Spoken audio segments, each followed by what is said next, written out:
Good evening students. Lockdown से पहले हम सोशल स्टडीज़ में chapter number 6 central government discuss कर रहे थे। लॉकडाउन की वजह से क्लासेस आगे नहीं बढ़ पाई, तो हम आज फिर से सेंट्रल गवर्नमेंट को एक बार पढ़ेंगे और जितना क्लास में पढ़ा चुका हूँ उनको मैं थोड़ा ब्रीफली बताऊँगा, फिर आगे हम कंटिन्यू करेंगे।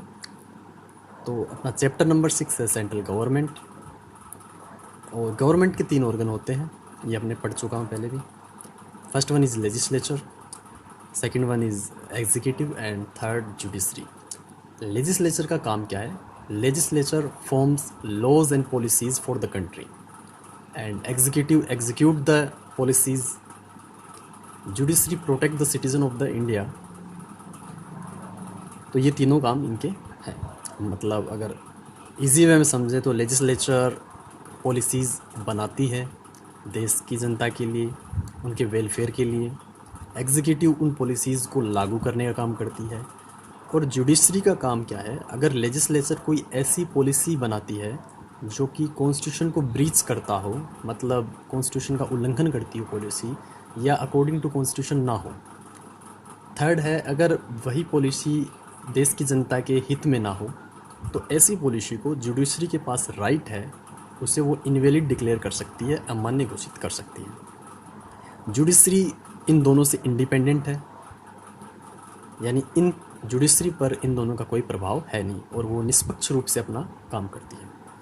तो लेजिस्लेचर, एग्जीक्यूटिव और जुडिशरी, ये जो 3 ऑर्गन हैं सरकार के, 3 अंग हैं, इनसे मिलकर सरकार बनती है।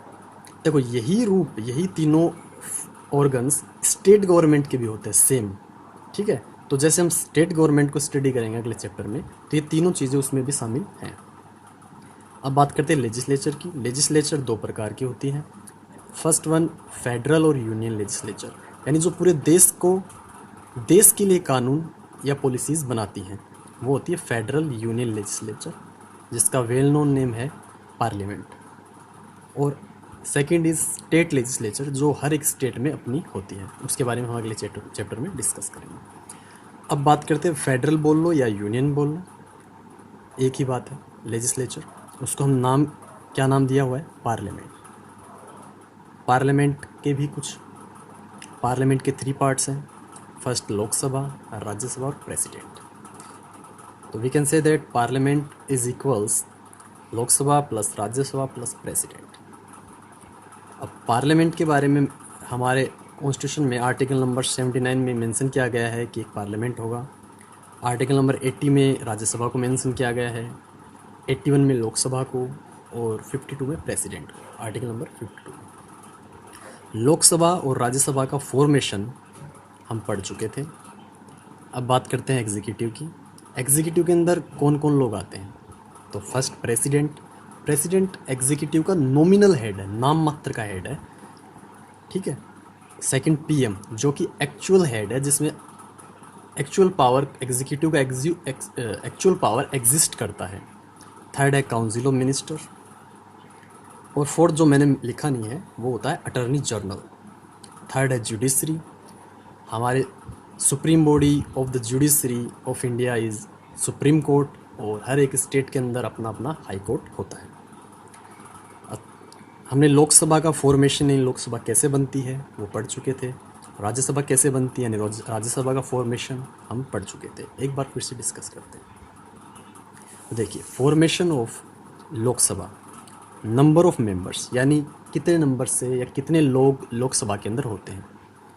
तो ओरिजिनल कॉन्स्टिट्यूशन के अंदर 500 मेंबर्स का ही उल्लेख मिलता है, या 500 मेंबर्स ही हो सकते थे। लेकिन 1987 में गोवा दमन दीव रीऑर्गेनाइजेशन एक्ट के द्वारा हमने उस 500 को इंक्रीज़ कर लिया, उस नंबर को हमने इंक्रीज़ कर लिया, और वो हो गए 552। 8% 545 मेंबर्स लोकसभा के अंदर हैं, जिनमें से 2 मेंबरों को प्रेसिडेंट नॉमिनेट करता है, इलेक्ट नहीं होते, वो नॉमिनेट करता है, चुनता है, जो कि एंग्लो इंडियन कम्युनिटी से आते हैं। फिर बात करते हैं इलेक्शन। हर 5 साल के अंदर लोकसभा का इलेक्शन होता है, और इलेक्शन के अंदर यूनिवर्सल एडल्ट फ्रेंचाइजी का फॉर्मूले का इस्तेमाल किया जाता है। मतलब जो भी व्यक्ति 18 साल या 18 साल से बड़ा है वो लोकसभा के चुनाव में वोट डाल सकता है। इसका टर्म होता है 5 इयर्स, यानी लोकसभा का कार्यकाल 5 साल का होता है। इसको 5 साल से पहले भी डिज़ोल्व यानी भंग किया जा सकता है, और ऐसा अब तक 9 टाइम्स हो चुका है, 9 बार हो चुका है। बात करते हैं मीटिंग की, तो लोकसभा हो या राज्यसभा हो, प्रेसिडेंट दोनों की मीटिंग को बुला सकता है। ऑफिसर्स ऑफ द लोकसभा, तो लोकसभा के ऑफिसर्स होते हैं स्पीकर एंड डेप्यूटी स्पीकर। इन दोनों को ही लोकसभा अपने ही सदस्यों में से इलेक्ट कर लेती है। क्वालिफ़िकेशंस, योग्यता क्या चाहिए लोकसभा का मेंबर बनने के लिए, तो ये सब हम जानते हैं कि he should be a citizen of India, he should be age of 25 और मोर, मेंटली डिसेबल नहीं होना चाहिए, and he should not hold any house of profit under central government और स्टेट गवर्नमेंट, यानी ना ही वो राज्य सरकार के अंदर कोई सरकारी नौकरी करता हो, ना ही सेंट्रल गवर्नमेंट में किसी लाभ के पद पर हो, तो ऐसा व्यक्ति लोकसभा के चुनाव लड़ सकता है। अब बात करते हैं formation of Rajya Sabha. Same point रहेंगे दोनों के अंदर। नंबर ऑफ मेंबर्स, तो राज्यसभा में नंबर ऑफ मेंबर्स अपने को पता है 250 इसके टोटल मेंबर्स हो सकते हैं, मैक्सिमम नंबर इतना है, बट एट प्रेजेंट 245 हैं, जिनमें से 12 मेंबर्स को प्रेसिडेंट नॉमिनेट करता है, यानी वो इलेक्ट नहीं होते, नॉमिनेट होते हैं, और वो अलग अलग फील्ड से होते हैं, आर्ट से, लिटरेचर से, साइंस से और सोशल सर्विस से हो सकते हैं। और इनका चुनाव जो है कैसे होता है, इलेक्शन वाले पॉइंट में हम देखते हैं। सेकंड नंबर इलेक्शन, तो इलेक्शन कैसा होता है, out of 245 state legislature appoint 233 members and these members are elected through the process of state single transferable vote using proportional representation by the members of various states and union territories। Easy language में समझते हैं तो 245 जो लोग हैं, 245 जो members हैं, उनमें से अगर हम 12 को निकाल दें, क्योंकि वो तो प्रेसिडेंट नॉमिनेट करेंगे, उनका इलेक्शन नहीं होगा, तो बचे 233। तो उनका इलेक्शन जो होता है उसमें हम पार्ट नहीं लेते। लोकसभा के इलेक्शन में हम पार्ट लेते हैं, लेकिन राज्यसभा के मेंबर्स के इलेक्शन में जनता डायरेक्टली पार्ट नहीं लेती। जनता ने जिन लोगों को, यानी लोकसभा के मेंबर्स को चुना है, जो रिप्रेजेंटेटिव्स को चुना है हमारे बिहाफ में, वो लोग राज्यसभा के मेंबर्स के इलेक्शन में पार्ट लेते हैं। और जो प्रोसेस है वो प्रोसेस होती है single transferable vote system using proportional representation. इसके बारे में हम आगे डिस्कस करेंगे। टर्म कितना होता है इसका, राज्यसभा का टर्म होता है 6 ईयर्स। राज्यसभा का नहीं, राज्यसभा के मेंबर्स का 6 ईयर टर्म्स होता है, याद रखना। राज्यसभा का कोई टर्म नहीं होता। क्यों? राज्यसभा कभी डिसॉल्व नहीं की जा सकती या नहीं हो सकती। और इसके 1/3 member after every 2 years retire, यानी हर 2 साल के बाद इसके 1/3 मेंबर रिटायर हो जाते हैं। अब बात करते हैं मीटिंग में तो कॉमन है मीटिंग का, तो यानी प्रेसिडेंट लोकसभा की मीटिंग बुला सकता है और राज्यसभा की मीटिंग भी बुला सकता है। अब बात करते हैं officers of the officers of the Rajya Sabha. तो राज्यसभा के ऑफिसर्स कौन होते हैं? हमारे देश का वाइस प्रेसिडेंट राज्यसभा का चेयरमैन होता है, और इसका डेप्यूटी चेयरमैन ये अपने ही मेंबर्स में से चुन लेते हैं। क्वालिफ़िकेशंस, तो qualification are the same as Lok Sabha, बस डिफरेंस ये है कि लोकसभा के लिए उम्र का 25 साल या 25 साल से ज़्यादा होना ज़रूरी है, और राज्यसभा में उम्र 30 साल या 30 साल से ज़्यादा होनी ज़रूरी है। यानी सिर्फ एज डिफरेंस है, बाकी क्वालिफ़िकेशन में लोकसभा और राज्यसभा में कोई भी डिफरेंस नहीं है। अब हम देखते हैं लोकसभा के पावर्स, राइट्स, ड्यूटीज़ या फंक्शन। एक ही बात है, या तो लोकसभा के पावर्स कह सकते हैं, उसे राइट्स भी कह सकते हैं, ड्यूटीज़ भी कह सकते हैं।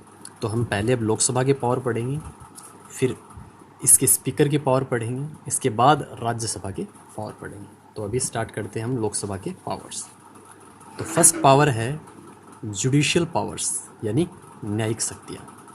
According to the constitution, the Indian parliament can form laws on subjects of the union list, concurrent list and residual list. यानी कॉन्स्टिट्यूशन के अनुसार हमारी जो पार्लियामेंट है, पार्लियामेंट मतलब लोकसभा, उसको मान लेते हैं एक बार, वो यूनियन लिस्ट के अंदर जितने भी सब्जेक्ट हैं सब पे कानून बना सकते हैं। इस पे हम डिस्कस करेंगे क्या होती है लिस्ट, लेकिन एक बार समझ लेते हैं। कॉन्करेंट लिस्ट के अंदर जितने भी सब्जेक्ट हैं सब पर सेंट्रल गवर्नमेंट कानून बना सकती है। और रेजिडुअल लिस्ट, रेजिडुअल का मतलब है अति विशिष्ट, अन्य विशिष्ट, जिनमें ज़्यादा खास मैटर्स नहीं हैं, जो इन लिस्ट के अंदर नहीं है, जो बच गए वो इसमें डाल दिए जाते हैं। तो यूनियन लिस्ट के जो सब्जेक्ट हैं उन पे भी हम कानून बना सकते हैं। लोकसभा कॉन्करेंट लिस्ट में जितने सब्जेक्ट मेंशन हैं उन पे भी कानून बना सकती है, और रेजिडुअल लिस्ट में जितने मेंशन हैं उन पे बना सकती है।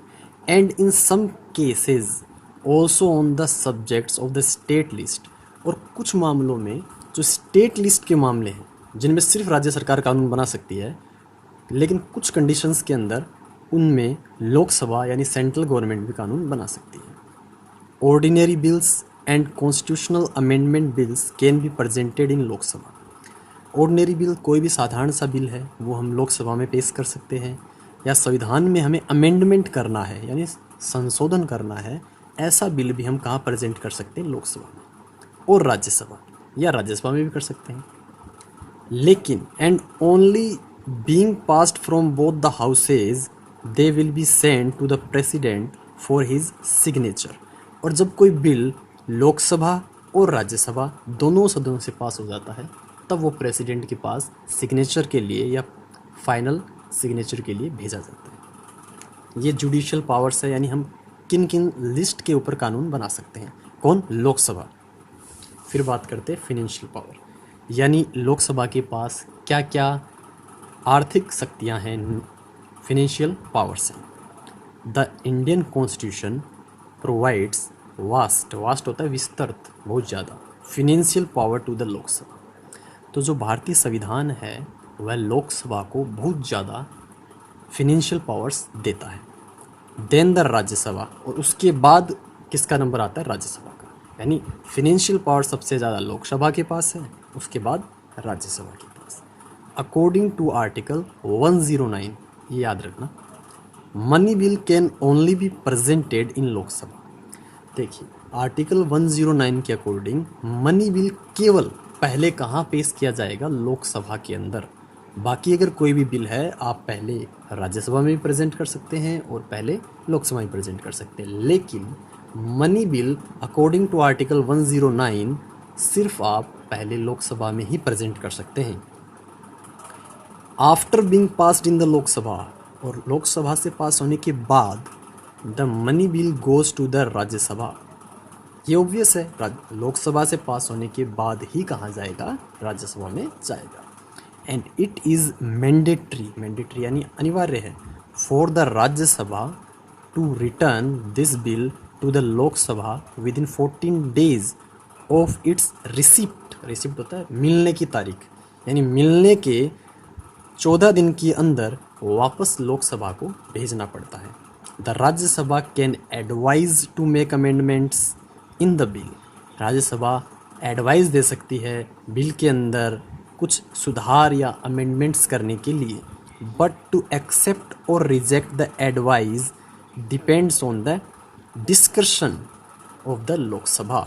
लेकिन राज्यसभा जो एडवाइस देती है लोकसभा को मनी बिल में अमेंडमेंट्स करने के लिए, उन एडवाइस को मानना या ना मानना किस पर डिपेंड करता है? लोकसभा के डिस्कशन यानी विवेक, उसकी बुद्धि पर डिपेंड करता है। अगर वो चाहे तो उसको माने, चाहे या ना माने।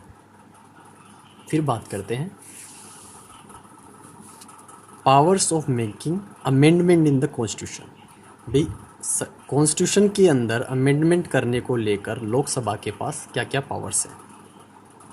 The Lok Sabha has the right to make amendments in the constitution by taking advice from the Rajya Sabha. देखो ये दोनों पे लागू होगा, यानी अगर अमेंडमेंट करना है कॉन्स्टिट्यूशन में तो राज्यसभा होगी तो उसे लोकसभा से एडवाइस लेनी पड़ेगी, और अगर लोकसभा होगी तो उसे राज्यसभा से एडवाइस लेनी पड़ेगी, मिलकर करते हैं दोनों। अकॉर्डिंग टू आर्टिकल 368, ये इंपॉर्टेंट है याद रखना, ऑफ द कॉन्स्टिट्यूशन, यानी कॉन्स्टिट्यूशन के आर्टिकल नंबर 368 के अकॉर्डिंग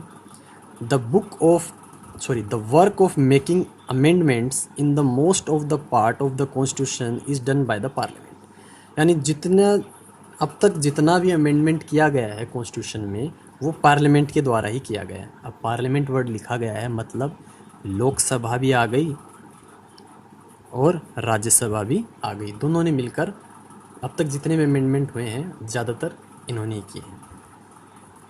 ठीक है, अगला पॉइंट है function in the form of election commission.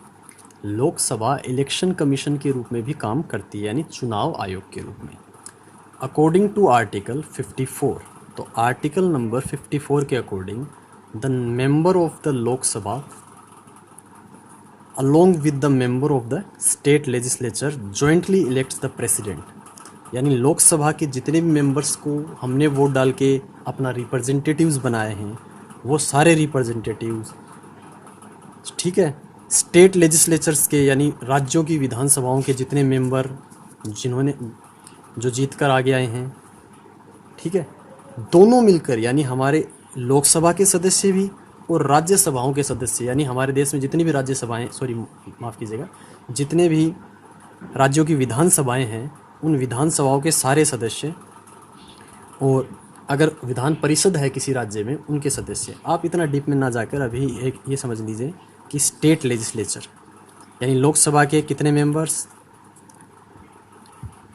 अगर बात करें अभी कितने हैं 545, उनमें से हम 2 को हटा देंगे, नॉमिनेटेड मेंबर इसमें पार्ट नहीं लेते, तो 543।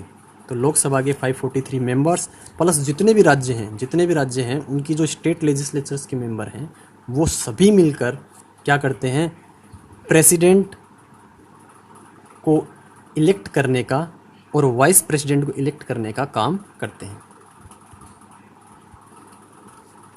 एक बार दोबारा इसको डिस्कस कर लेते हैं कि लोकसभा में जितने मेंबर हैं यानी 545 हैं, उनमें से 2 एंग्लो इंडियन हैं जिन्हें प्रेसिडेंट ने नॉमिनेट किया था। तो नॉमिनेट वाले, क्योंकि प्रेसिडेंट ने खुद उन्हें नॉमिनेट किया है, ठीक है, उसकी दया पर वो आए हैं, तो वो अगर पार्ट लेंगे इलेक्शन में तो सीधी सी बात है वो उसी को देंगे वोट। तो इसीलिए 545 मेंबर्स में से उन 2 को हटा दिया जाता है और जो 543 हैं जिन्हें हमने इलेक्ट किया है वो, प्लस हर एक राज्य में जो लेजिस्लेचर है वो लोग मिलकर प्रेसिडेंट को और वाइस प्रेसिडेंट को इलेक्ट करते हैं। तो आज के लिए सिर्फ इतना ही कि हमने लोकसभा की पावर्स, ड्यूटीज़, ठीक है, वो पढ़ी हैं। फिर हम कल बात करेंगे स्पीकर्स के पावर के बारे में। ओके, तो एक बार अगर वीडियो समझ में ना आए या कुछ समझ में नहीं आए तो आप जो भी आपका क्लास एडमिन है, जिसने भी 10th क्लास का ग्रुप बनाया हुआ है, जो भी सर हैं, आप उनसे उन्हें क्वेरी भेज सकते हैं अपनी, या जो भी प्रॉब्लम है आप उनको बता सकते हैं और मेरे पास वो सब आ जाएगा और जो भी कमियां रहेंगी उन्हें दूर करने का प्रयास किया जाएगा। Okay, bye.